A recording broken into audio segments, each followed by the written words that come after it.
In East Sussex, it is absolutely catastrophic. And I was minutes away from disaster in my car and getting stuck. So I wasn't supposed to actually film this video till the end of this week, the 12th of Jan, which was going to be Sunday night. However, due to the extreme weather conditions, I did speak to my dad earlier, who lives up in London, and he said there's no snow there. But here, Sussex, it is absolutely catastrophic. And I was minutes away from disaster in my car and getting stuck. Luckily, I managed to get the car parked in a safe position in the northern parts of the UK. During the winter, this is quite common. And I got back home and I thought, okay, what can I do? I've got an evening spare now. So I thought, okay, I'll make... But I am so relieved to get home safely, because I was on a very steep hill. And I've been in this position before when it started to snow and the ice is going to form and the conditions are just absolutely treacherous. We're never ready for this. How do you guys in Serbia and Russia cope with this stuff? My name is Em.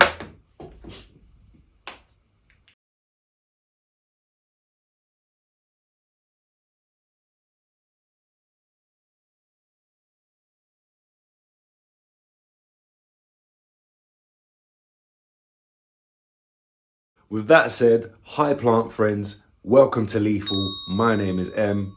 If you're obsessed with all things houseplants, you're in the right place. Here I share tips, ideas, and inspiration for growing your indoor jungle. Now this may seem biased, but today's video is gonna be all about easy houseplants to love, which include my top 5 recommendations from my collection here in the Lethal Jungle. Now they're not all, but they are, I'd say, some of the top of my personal favorites from my collection, and they've taught me how rewarding houseplants can be even with a busy lifestyle. Now let's explore each one and learn a few facts along the way. Right, so first we're going to kick off with one of my all-time favorites and probably one of the world's most iconic indoor plants. Yes, it is no other than the Monstera Deliciosa. Now, I think 2025 is going to be the year of its recurring stardom. So obviously native to Central and South America, very easy to care for plant. I think a lot of people are going to be buying these this year. Just absolutely.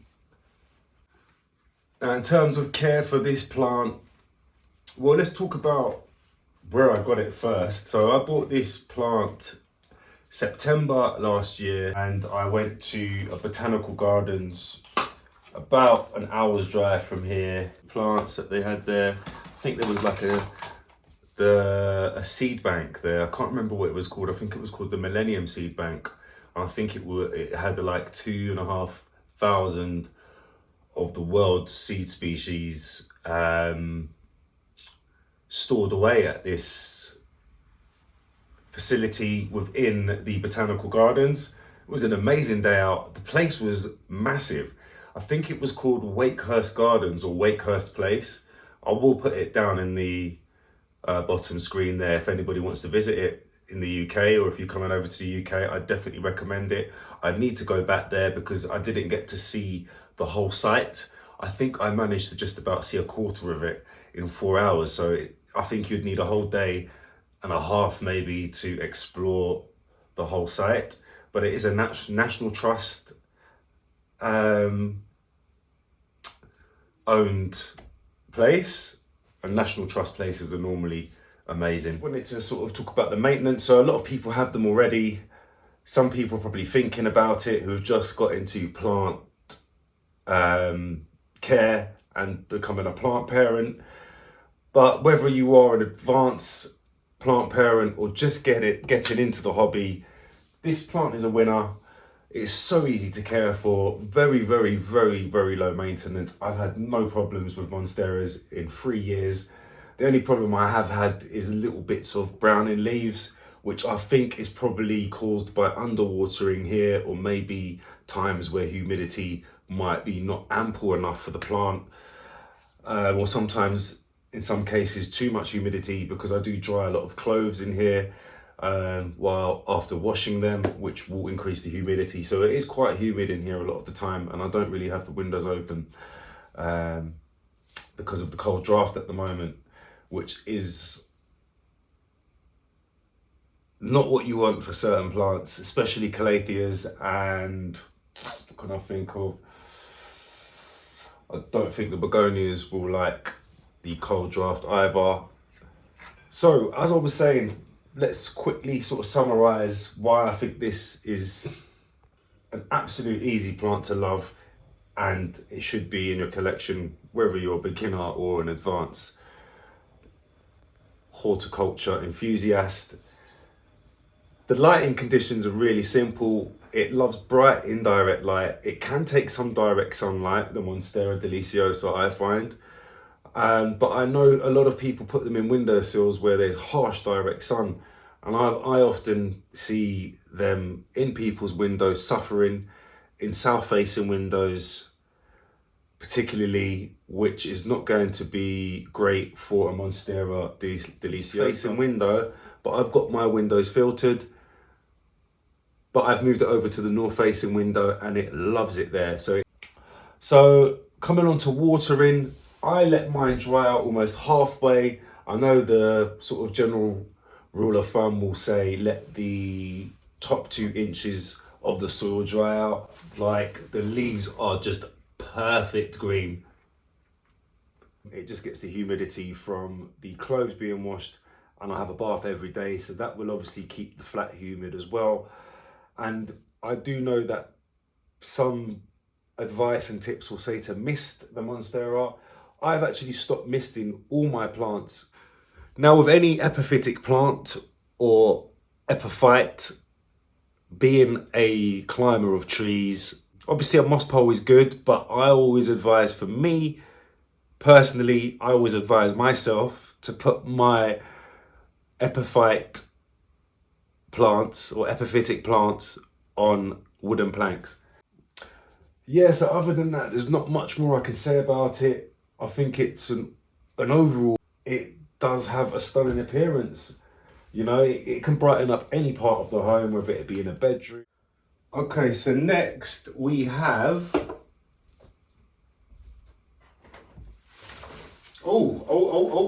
nearly broke a petio there.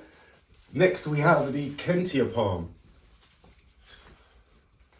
So nobody really talks about these. Why would you not want one of these? I mean, come on. Hello? This is an absolutely stunning plant. And this was one of the very first plants that actually kick-started off my addiction around 3.5 years ago.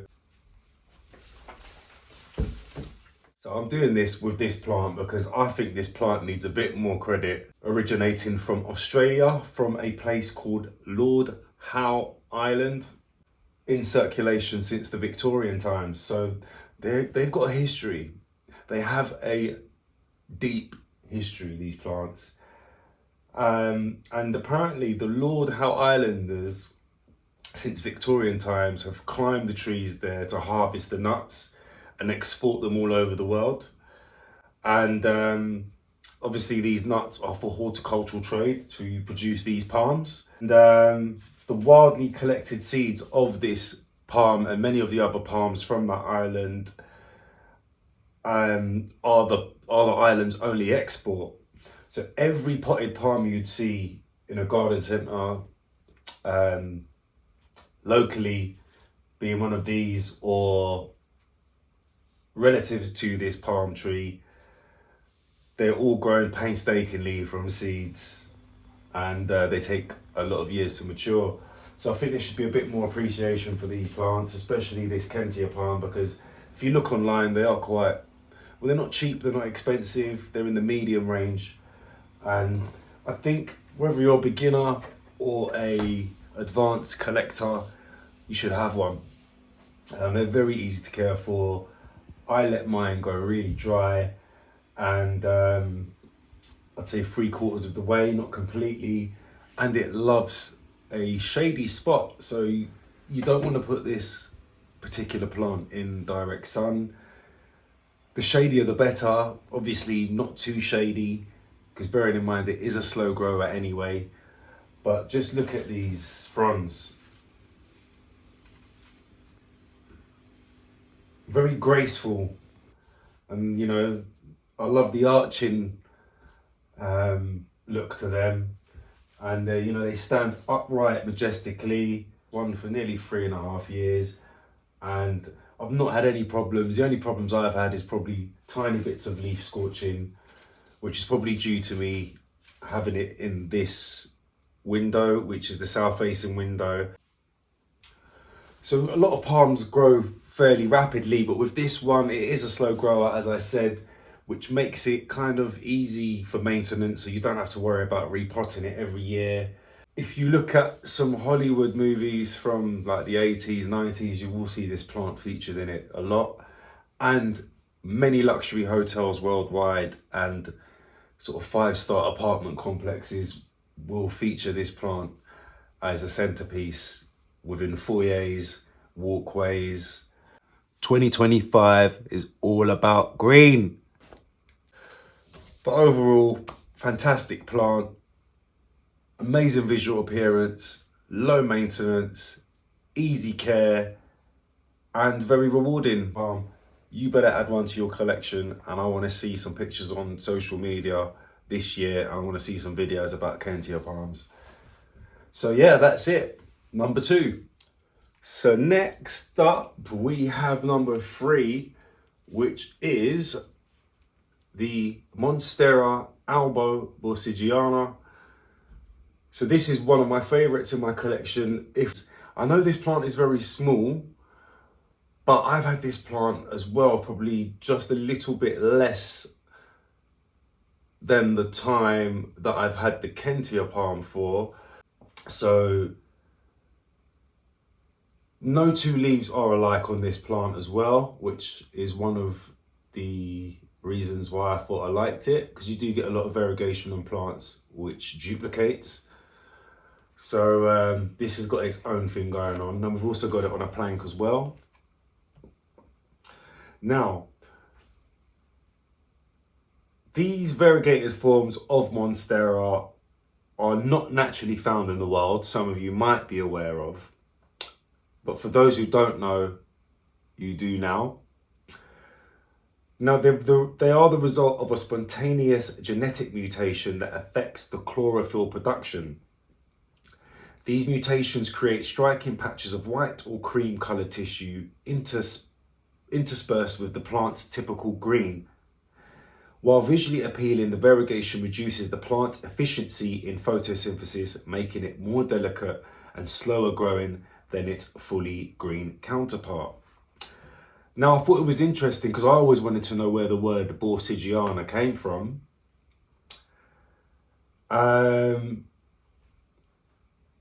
It actually comes from, where is it? I had my little note here.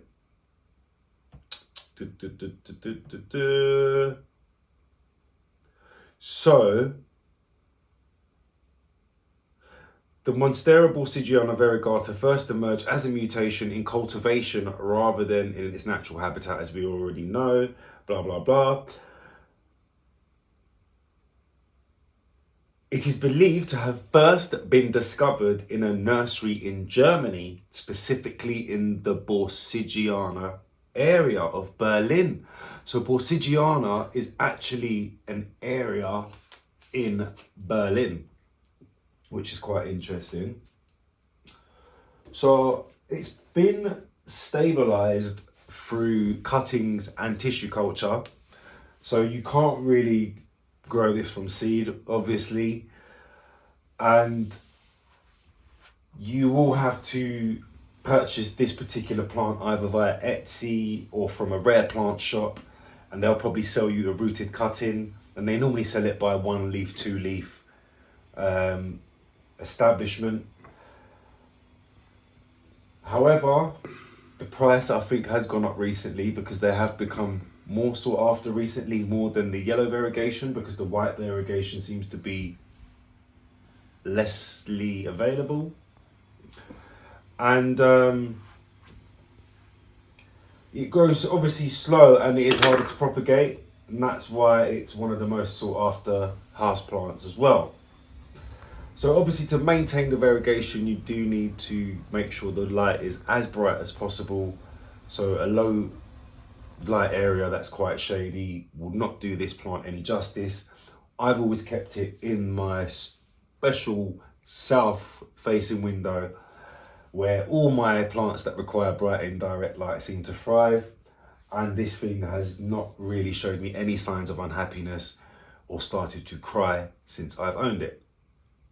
And coming back to the light, obviously if you don't want it to revert, because the variegation can revert, as people will be aware, but for those of you who don't know and you're thinking of getting one or you've recently purchased one, if it does start to revert back to solid green, this will mean the plant is prioritizing chlorophyll to survive.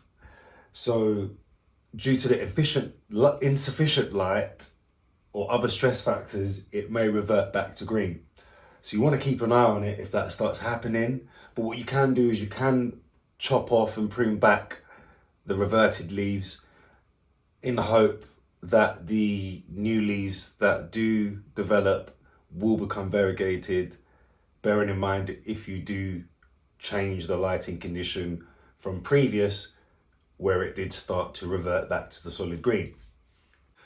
Now the Monstera albos, the Aureas, any variegated Monstera or Thai Constellation, etc., they're all susceptible to leaf browning, and this is obviously due to the lower chlorophyll production. So you do really want to monitor your watering. With my one particularly, to keep this one healthy, I've always watered when it's almost completely dry.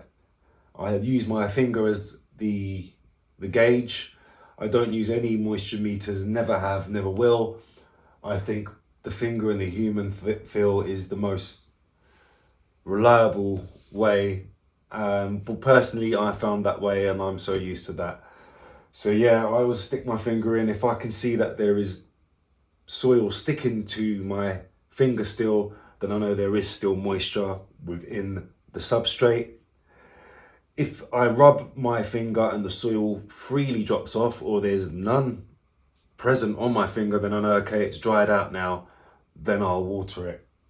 And that seems to be fine for me personally, and I've never experienced any browning on the leaves. There is some browning on one of the lower leaves, which I think is the very, very first leaf here, but I think that might be due to where it was a cutting and it was kind of finding its feet and trying to establish itself as a proper plant. And obviously if you're on Instagram, you've probably seen that this plant has become a little bit of a celebrity and a must-want plant in collectors' collections. So yeah, it has become a symbol of plant parent status over the last couple of years. And I don't blame it, to be honest. It is a stunning plant. It's had a place in my heart since day one. And as I say, this was one of the first variegated plants. So as far as variegated plants go, I just wanted to add, very easy to care for, doesn't require anything special for the care, apart from the support. Just like a Monstera, just treat it exactly like a Deliciosa in terms of support. So I know a lot of people like the moss poles. Me personally, I prefer the planks, as you know. If you're a subscriber to this channel, you will know that I am all 4 wooden planks for support on plants, for the epiphytic plants. But yeah, other than that, there's not much more I can say this plant needs. Just bright indirect light, no direct light, because obviously just like its cousin, the Deliciosa, it will scorch the leaves. And these are susceptible to browning anyway, being a low chlorophyll producing species of Monstera. And bearing in mind, it is a Borsigiana, so it will have smaller leaves than most of the other Monsteras out there that are variegated. And you will notice that it has a wider spacing in between the internodes. So it's not as compact as your Deliciosa or your Thai Constellation. So do not expect this one to grow fast. So that's why I think it's a brilliant plant. So if you've got a small environment indoors, you know, this one's perfect. It's like a mini Monstera, but with some added class with its variegation. So yeah, that's it. I want to keep that one quite short. I think that's enough said about it. And we'll move on to number 4. So the next plant is the Aglaonema.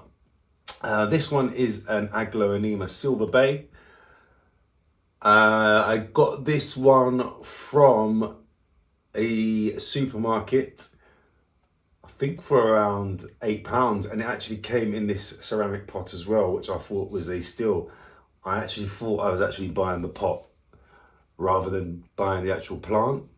But yeah, I think this is an amazing plant, and I do really like Aglaonemas. And the word Aglaonema derives from the Greek and combines agleos, which means shining, and nema, which means thread. And this refers to flowers, the flower's shiny stamens. Okay, so they're native to the tropical and subtropical areas of Asia and New Guinea, namely Philippines apparently. But yeah, I think this Silver Bay particularly is stunning, and it's quite common, although it is quite pricey online at the moment. I think this size you're looking at about 40 quid at the moment online. It's a very low maintenance plant, extremely low maintenance, to the point where I think, I'm not saying you could put it in the hallway where there's no light at all, but apparently you can acclimatise it to dark parts like the hallway. So it thrives pretty much in any indoor condition. But if you do give it the brighter light, apparently it will thrive even more.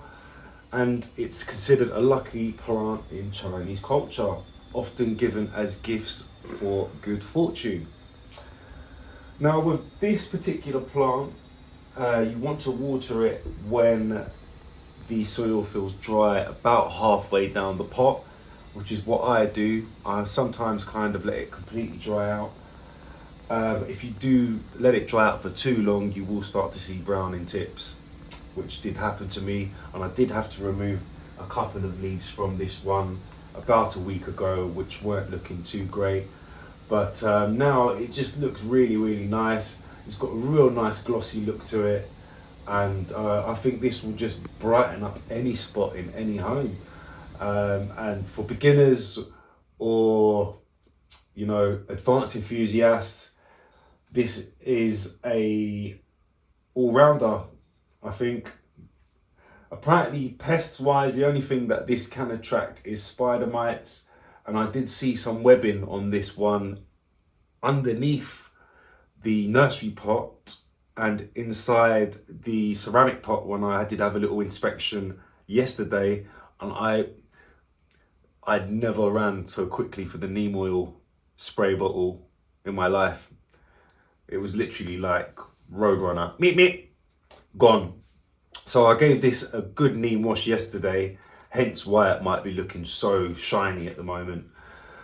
So yeah, I think there was a couple of spiders around this, but none of the leaves have actually been affected because I didn't find any specks of black, and I did not see any spiders crawling on it upon inspection. So I think I might have got the webbing just in time before a problem was going to develop into a major issue.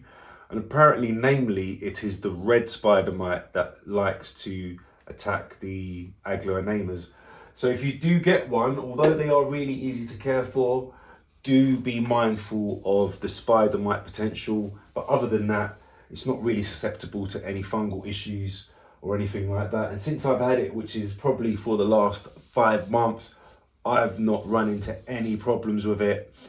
And yeah, I think it's a real nice plant. And for beginners, it will be really easy to look after and kind of just let it get on with its own thing, really. Just make sure it's watered once it goes dry, completely almost, but the general rule of thumb is halfway, but I almost let it dry out completely. And you should be all right. And obviously fertilizing, I'm not going to tell everybody to follow my methodology, but I actually micro-fertilize through the winter as well. And the particular nutrients I use is from a company called Monkey Nutrients, which is a UK-based fertilizer company, and it's geared at, let's say, spiky plants that the law doesn't like, which are used for medicinal value. I think that will give you a clue. But I found that particular nitrogen feed works for all of my houseplants, and I'm going to put a picture of the Monkey Nutrients. And I don't think many people who have houseplants have probably used these, but I use them because I like the products in that industry for different reasons. And I thought, okay, let me try them on my houseplants, and they've worked brilliantly. And I'm using the Grow A, I think it's the Grow A range, which I think is 20 quid for the set. You get 2 types of fertilizer, Grow A, Grow B, and you've got to mix equal parts. And then, yeah, so this gets fed pretty much every other watering, just like with all my other plants.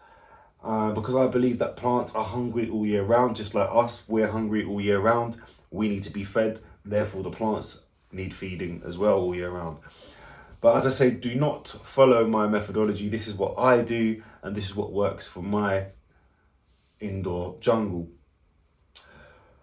So apparently the agglomerates cannot survive on artificial light alone. So if you do want to get the best out of this plant, you do really want to give it some shady light, okay? If you put it completely in the dark, it probably won't thrive, but a shady area is good enough, or bright indirect light, so no direct light at all, or you will find it might scorch the leaves. So yeah, as I say, dusting the leaves as normal will probably increase the photosynthesis, being a plant that's going to be in the shade. So I give us, as I say, a neem wash every fortnight to all of my plants, and that will help with the dust removal and the prevention of the dust being able to settle with that sort of thin layer of oil sheen that the neem oil provides. And how I make my neem oil solution is quite simple. I get a mister bottle full of spring water. I pop in a tiny drop of detergent for dishes, and this helps to allow the neem oil to dissolve in the water, because oil doesn't dissolve in liquid well. And then I put about the equivalent of a quarter of a teaspoon into the mister bottle inside the solution of the water with the drop of fairy liquid. And as I say, that's just to help the neem oil dissolve. And I spray that all over my plants from the base of the stem upwards, and I even spray the soil, which will help the prevention of fungus gnats being able to lay eggs within your soil. But I think I've eradicated the fungus gnats here, which I did have a problem with some weeks ago.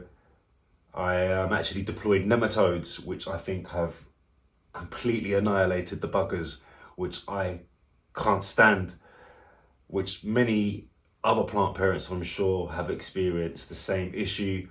And if you have, you know how aggravating fungus gnats can be. But yeah, as I say, that's the Aglionema, number 4. I don't want to spend too much time because we've got one more to go. And I'm trying to keep this video within the 30 to 45 minute mark. And the last thing I wanted to say is, apparently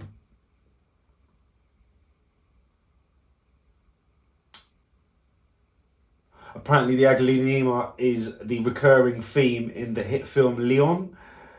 Apparently where the hero treasures it at the end of the film, Mathilda gives the plant a fresh start, an appropriate role for this tough guy. I don't know what they mean there. But yeah, that's the Aglionema. And this one I have here is the Silver Bay. Big recommendation. Very, very, very easy to love plant in my eyes. And I hope it inspires some of you guys to add it to your collection, whether you're a beginner or advanced collector. And last but not least, we have the bird of paradise, Latin name, the Strelitzia nicolai. Now, obviously it's known for the bird of paradise due to the shape of the flower, which I'll pop a picture of in the screen somewhere. And if I remember, do not hammer me for this, I'm sure it's a white flower on this one, and the Reginae species has the orange flower. And its majestic presence has literally become ubiquitous in restaurants, hotels, store windows, Instagram, house windows. I see this plant everywhere. And I saw it for a while and it was on the wish list, a mental wish list for a while. And I actually acquired this one around 4 months ago. And it was about half the size of this for around, I think it was £9 from a local plant shop. I've got some electroculture going on in there. If you know about electroculture, then you know. If you know, you know. If not, rather than me explain it, go and Google or watch some videos on YouTube about electroculture. I'll put the word down on the bottom of the screen. So that's basically a copper wire on a bamboo stick, which goes into the soil to connect to the roots of the plant. So the large tropical leaves and dramatic structure on this plant, I think, is what does it for people and has made it become quite an icon in interior design and adding to people's decor to enhance existing features or just boost the look of any space instantly. There's just something about it, and for me, I gravitated towards it because of that real kind of arching, majestic, dramatic, unique, almost harmonic beauty. If you have one, then I know why you have one. If you don't, you need to get one because this plant is so easy to look after.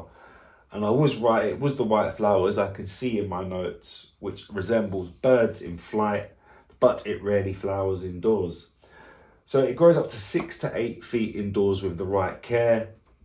And with this one, it loves bright indirect light. And I'm sure it comes from South Africa originally. So it must be under some trees if it doesn't like the direct sun, but I think it does like some direct sun from the afternoon to the mornings and the morning sun.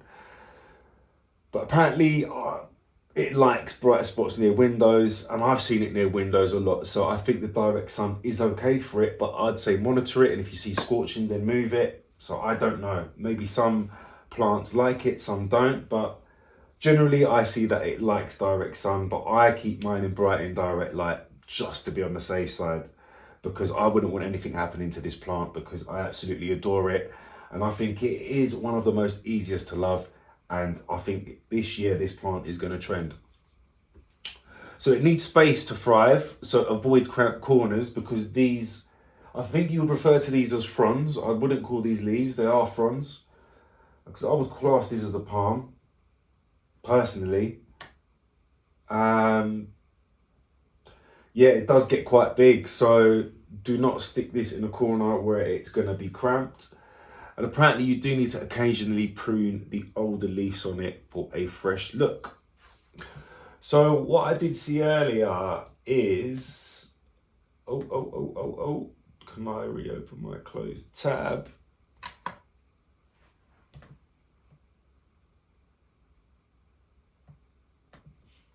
I just closed the tab that I had here, which just gave you some basic notes.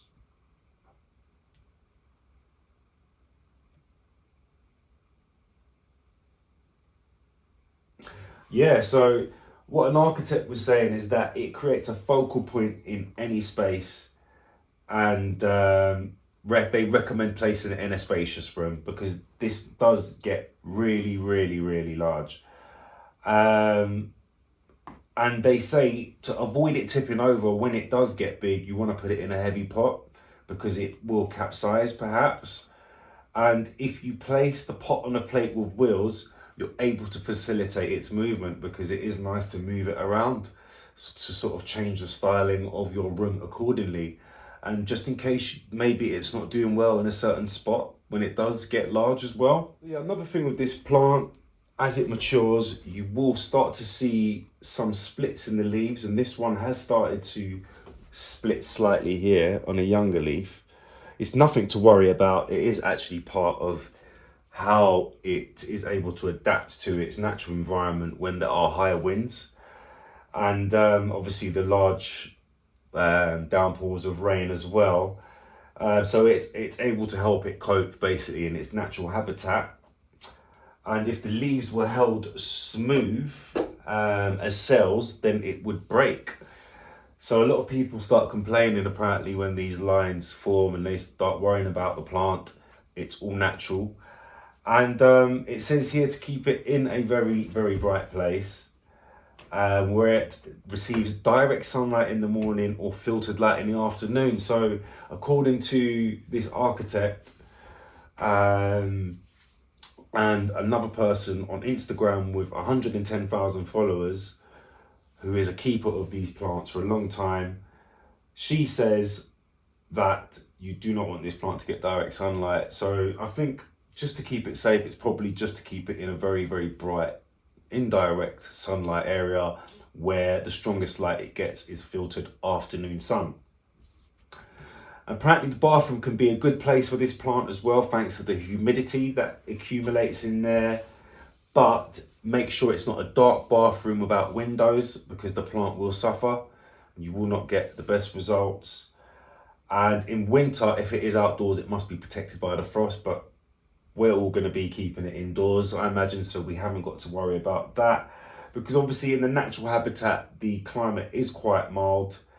And in the Spanish coast, apparently they use them on the roads to sort of line up as hedges in the Canary Islands. It is actually hard to get the plant to flower indoors, so do not expect to get those actual birds of paradises forming within your home environment. Although I think I have seen on Instagram there are people that have been able to induce the flowering subject to maybe the nutrient change, because obviously when a plant is flowering you want to sort of concentrate and feed the plant more of a high nutrient intake of phosphorus and a little bit of potassium, and it will probably require more light as well. So if you have a low light home and you're not able to adapt the nutrients, you'll never get it to flower indoors, but it is possible. So yeah, in terms of the pricing as well, these are quite pricey. They're not cheap. If you buy them large, they can start from anything from £120 upwards. I've seen really, really large ones for £300-400 online, established already. But if you want to have that long journey of nurturing it from scratch, you can pick them up from this size here, from anything from around, say, £9 to £15 online. As I say, I picked up this one for £9 from my local plant shop, and it's actually probably doubled in size since then, and it's literally unfurled one leaf as well, which is this top leaf here, in the last 2 months, which is quite insane really, and that's unfurled during the winter. So I think it's quite a hardy plant, to be honest. No signs of any browning. As I say, I let this one go quite dry almost completely when I water it, and I think I'm just going to follow that same principle for the rest of its life. And it gets a nitrogen boost every other watering. And when I say nitrogen boost, I'm talking about micro feeding. So I'm not going to go into details of how I fertilize, but I fertilize all year round, as I said earlier, and it seems to work for me, and I've never had a problem. I've never had fertilizer burn really, or stunted growth. If anything, the growth is accentuated from the winter feeding. So yeah, that's it. That's all 5. This one, as I say, Birds of Paradise, Strelitzia Nicolai, really easy houseplant to love, very easy to care for, and I recommend this for all enthusiasts on all levels, from beginner to advanced. I hope to see more of these in 2025 on the Instagram news feeds, and I think this plant will come through this year, because as I said, green is coming back, okay? Green is in. So yeah, let me know what you think about this plant as well. If you've got it already, what's your experience with it? Does it become problematic as it matures? Is there anything specifically we need to know about it? Because this is one of the plants in my collection, if I'm honest, that I would hate and become upset majorly if anything happened to it detrimental.